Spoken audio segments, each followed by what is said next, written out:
E aí, gente, tudo bem? Hoje tá tendo uma mudançazinha de cenário, né? E de câmera também. Enfim, tô achando tudo muito estranho, porque normalmente eu gravo na câmera do celular, né?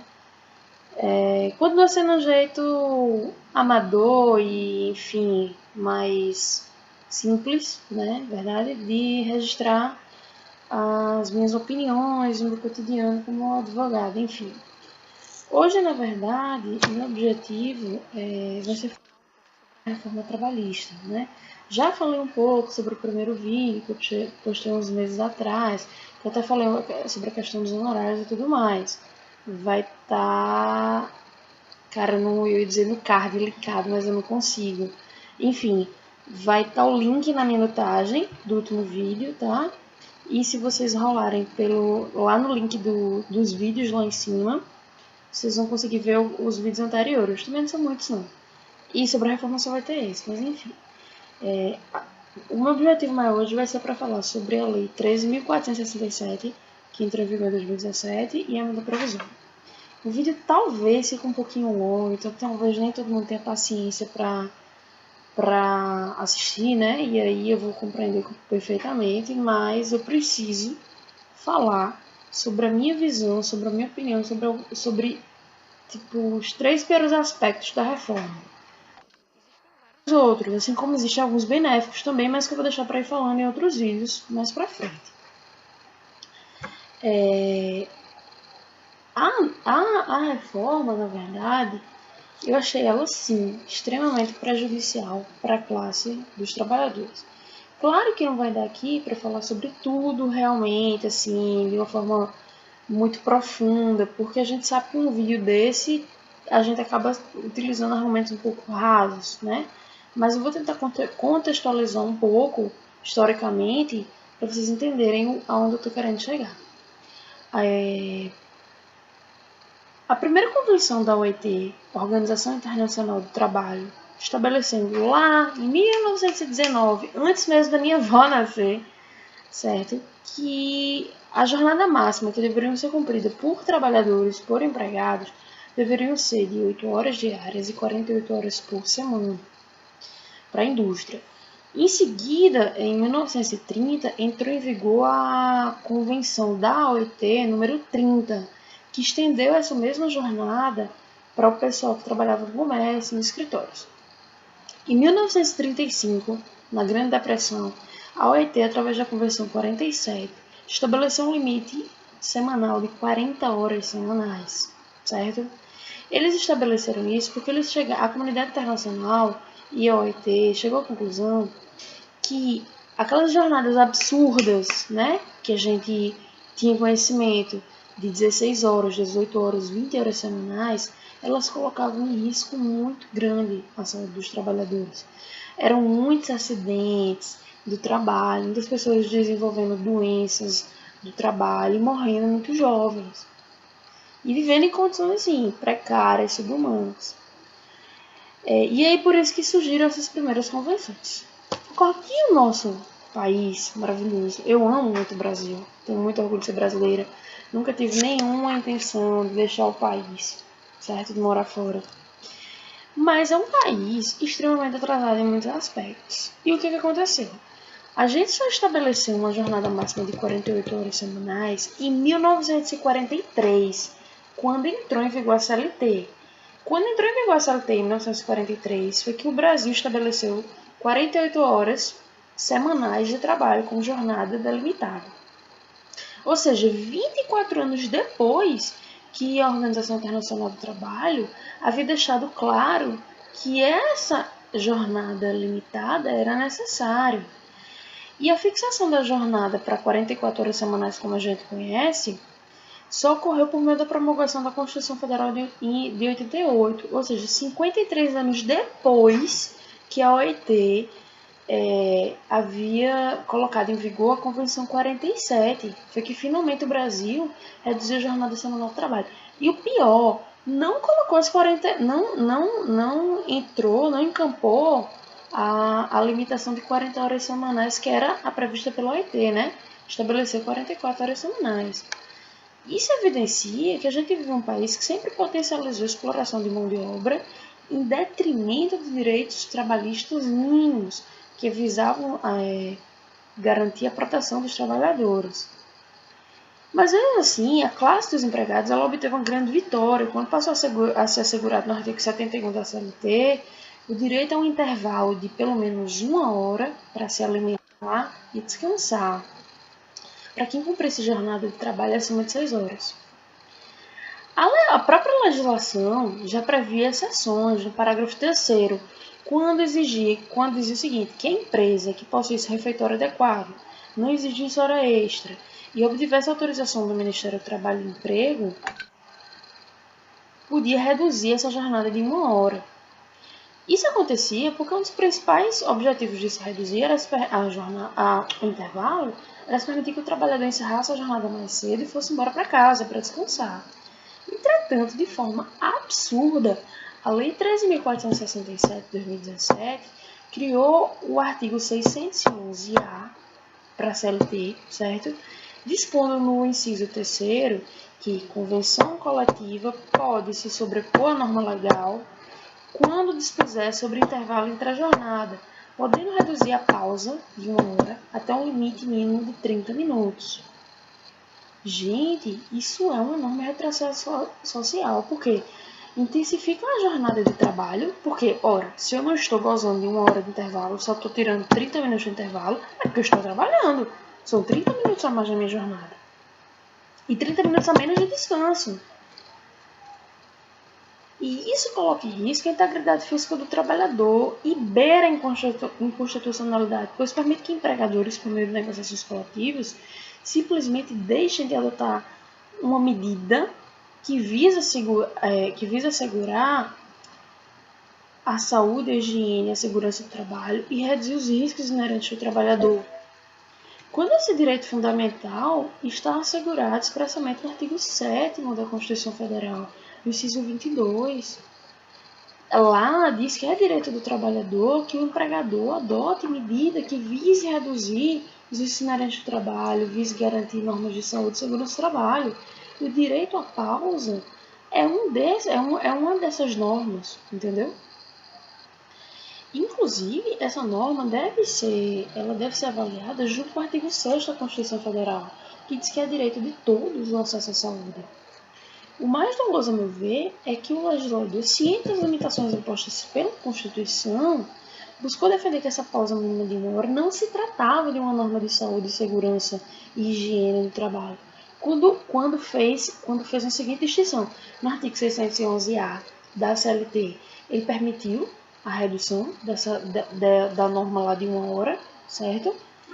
E no artigo 611-B, ele preconizou que constituiria uma ilicitude, uma negociação coletiva que suprimisse ou reduzisse medida de higiene, saúde e segurança do trabalho. Ou seja, ele quis dizer que a convenção coletiva seria ilícita quando ela dispusesse sobre norma de saúde e segurança do trabalho, como se ela autorizar a redução do intervalo não fosse algo ilícito, porque o intervalo entre a jornada não se trata a pausa para o intervalo, não se trata de uma medida de saúde, segurança e higiene do trabalho, entendeu? Então, assim, a coisa fica mais grave quando se constata que essa redução pode ocorrer para quem passa a cumprir uma jornada de 12 horas de trabalho por 36 horas de descanso, que é uma jornada agora que passou a ser permitida no artigo 59-A da CLT, mediante negociação coletiva, após a vigência da medida provisória 808, entendeu? Que fez uma pequena alteração no dispositivo que já vinha na lei que eu citei no começo do vídeo, entendeu? E aí é o seguinte, inclusive as entidades de saúde vão poder estabelecer essa jornada de 12 por 36 mediante acordo individual, sem a necessidade de uma negociação coletiva. Aí a gente vai ter gente trabalhando 12 horas por dia em uma atividade intensa, extremamente desgastante, porque se for uma jornada que exige um trabalho intelectual, somente fica destruída depois de 12 horas, uma jornada de 12 horas. Se for um trabalho braçal físico, é muito pior, porque você fica esgotado fisicamente. E para o pessoal que trabalha na área de saúde, é ainda mais grave, porque eles estão lidando com a saúde de outras pessoas, cuidando de vidas, entendeu?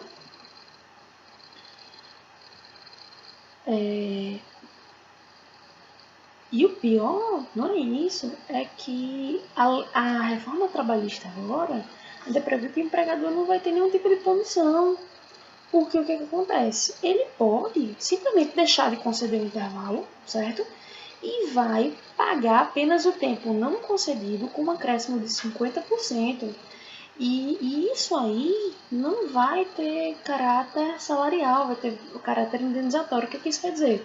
Que isso não vai impactar em FGTS, isso não vai impactar em 13º, entendeu? E praticamente o legislador disse, empregador, você pode tirar, não dar o intervalo. Não se preocupe não, porque você pode pagar, entendeu?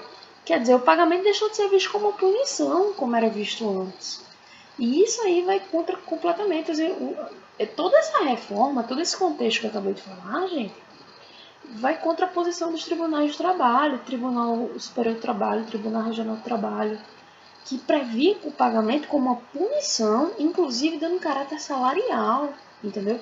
E os tribunais sempre entenderam, a Justiça do Trabalho nos últimos anos, entendendo que o intervalo entre a jornada, que é a pausa destinada para alimentação e repouso, se tratava sim de norma de saúde, segurança do trabalho e higiene, entendeu?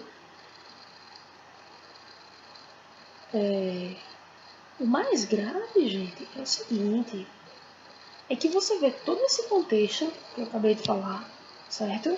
E a reforma ainda traz o seguinte, no artigo 8º da sentença, parágrafo 2º, que súmulas e outros enunciados de jurisprudências editados pelo Tribunal Superior do Trabalho e pelos Tribunais Regionais do Trabalho não poderão restringir direitos legalmente previstos nem criar obrigações que não estejam previstas em lei. Isso aí, o legislador trouxe nessa reforma com o objetivo de amordaçar o Poder Judiciário, dizendo, Poder Judiciário, você não tem mais a capacidade de interpretar a norma e aplicar do jeito que você quer, não. Você vai interpretar do jeito que eu estou dizendo que é para interpretar, entendeu? Isso para mim é muito mais grave, porque, por exemplo, o artigo 71 da CLT determinava, né, a concessão do intervalo de 1 hora para alimentação e descanso. Aí o que os tribunais faziam? Puniam os empregadores, condenando no pagamento da hora integral. Tipo assim, eu tinha direito a 1 hora. Aí eu gastei 20 minutos para almoçar e perdi 40 minutos porque eu tive que voltar a trabalhar. O meu empregador ia ter que me dar 1 hora cheia, mais adicional de 50%. Isso tudo ia refletir em verba contratual e rescisória, porque tinha caráter salarial. Tipo, o Poder Judiciário ele tinha liberdade para interpretar a norma e para aplicar uma punição. Agora a reforma vai dizer que isso não é possível. Eu não posso nem reduzir direito, nem criar direito, não existe. Eu não posso ter uma margem interpretativa. Entendeu? Para mim, isso é um legado miserável que mostra o quanto é fácil perder a noção de segurança jurídica que a gente tinha até então. Eu acho assim, sabe, gente? Para finalizar essa questão para finalizar a conversa, é uma coisa muito simples. Para a gente entender a questão da pausa, se a pausa não fosse uma medida destinada a garantir a saúde do empregado, por que a Constituição Federal de 88 ia limitar a jornada do trabalho para 8 horas por dia, para 44 horas semanais, só ia autorizar 2 horas extraordinárias por dia, garantindo assim a pausa de descanso após o encerramento da jornada, que é o que a gente chama de intervalo interjornada. Por que a Constituição Federal, no seu artigo 7º, ia garantir o direito a férias, que é outra pausa que o trabalhador tem direito, ou repouso semanal remunerado, que é um descanso por semana, entendeu? Então é claro que todas essas pausas destinadas para descanso são necessárias para evitar o esgotamento físico do trabalhador, entendeu? Recentemente eu li uma notícia que uma trabalhadora japonesa veio a óbito por desgaste físico intenso, porque ela havia feito 100 horas extras em um mês. Então, gente, como é que a gente, em pleno século XXI, no ano 2017, entendeu? vai permitir um retrocesso social desse, quando isso era uma preocupação 98 anos atrás, entendeu?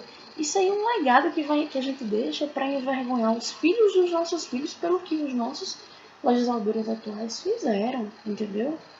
E aí você diz assim, Thaís, mas aí você não encontra nada que preste na reforma trabalhista?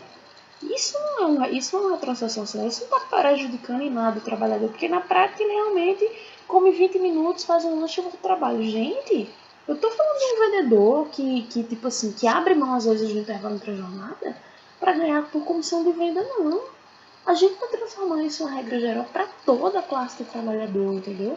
Para enfermeiro que vai cumprir um plantão de 12 horas, para o cara que trabalha na fábrica, entendeu?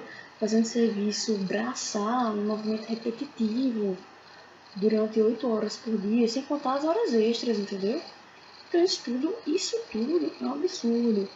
Aí, além de tudo, juro, eu vou finalizar, certo? Ele chega, por meio da medida provisória 808, e diz o seguinte, com a criação do artigo 911-A da CLT, que o trabalhador que receber, no período de um mês, menos de um salário mínimo, certo? Obviamente, a contribuição previdenciária recolhida pelo seu empregador e até por ele mesmo, né, quando ele desconta a cota parte dele no contra-cheque, vai ser menor. Não vai ser em cima de um salário, vai ser em cima de quanto ele realmente recebeu. Então, o trabalhador, vai ter que pagar a diferença entre o que ele recebeu e um salário mínimo. Porque se ele não pagar essa diferença, esse recolhimento aí que foi feito para ele não vai servir para nada. É como se não computasse como tempo de serviço, porque não vai permitir. Não vai permitir, não vai que seja computado para fins de aquisição e manutenção de qualidade assegurada no regime geral de previdência geral, certo? E nem para cumprimento dos períodos de carência para concessão de benefício.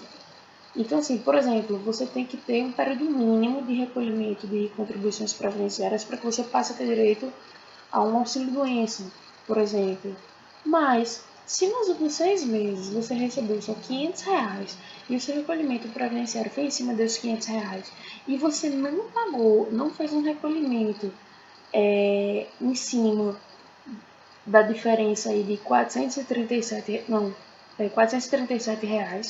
que seria o que completaria um recolhimento em cima de um salário mínimo, entendeu? Esses seus 6 meses de recolhimento não vão servir para nada. Vai ficar totalmente perdido esse dinheiro para o governo, porque para a Previdência Social, porque você não vai poder ter direito, por exemplo, a um auxílio-doença com base nesses recolhimentos que foram abaixo de um salário mínimo. Aí, quer dizer, a gente tem uma reforma trabalhista que diz assim, ei, você agora pode ser contratado por hora, receber por hora. Vai ter recolhimento previdenciário em cima do que você efetivamente trabalhar por hora. Então você pode, no fim do mês, receber menos que o salário mínimo, porque você vai ter trabalhado menos que 44 horas semanais vezes 4, né? Por 4 semanas. Você vai receber de forma proporcional ao que você trabalhou. Aí você, trabalhador, que só recebeu R$600, R$500, é que vai ter que recolher a diferença do seu INSS entre o que você recebeu e um salário mínimo, porque esse valor que foi recolhido, a Previdência Social não vai computar. Entendeu? Para que você adquira qualidade de segurado, para que você tenha direito a um auxílio-doença, para que você, sei lá, se aposente um dia no futuro, entendeu? Gente, isso é uma vergonha. E o pior é que eu estava escutando a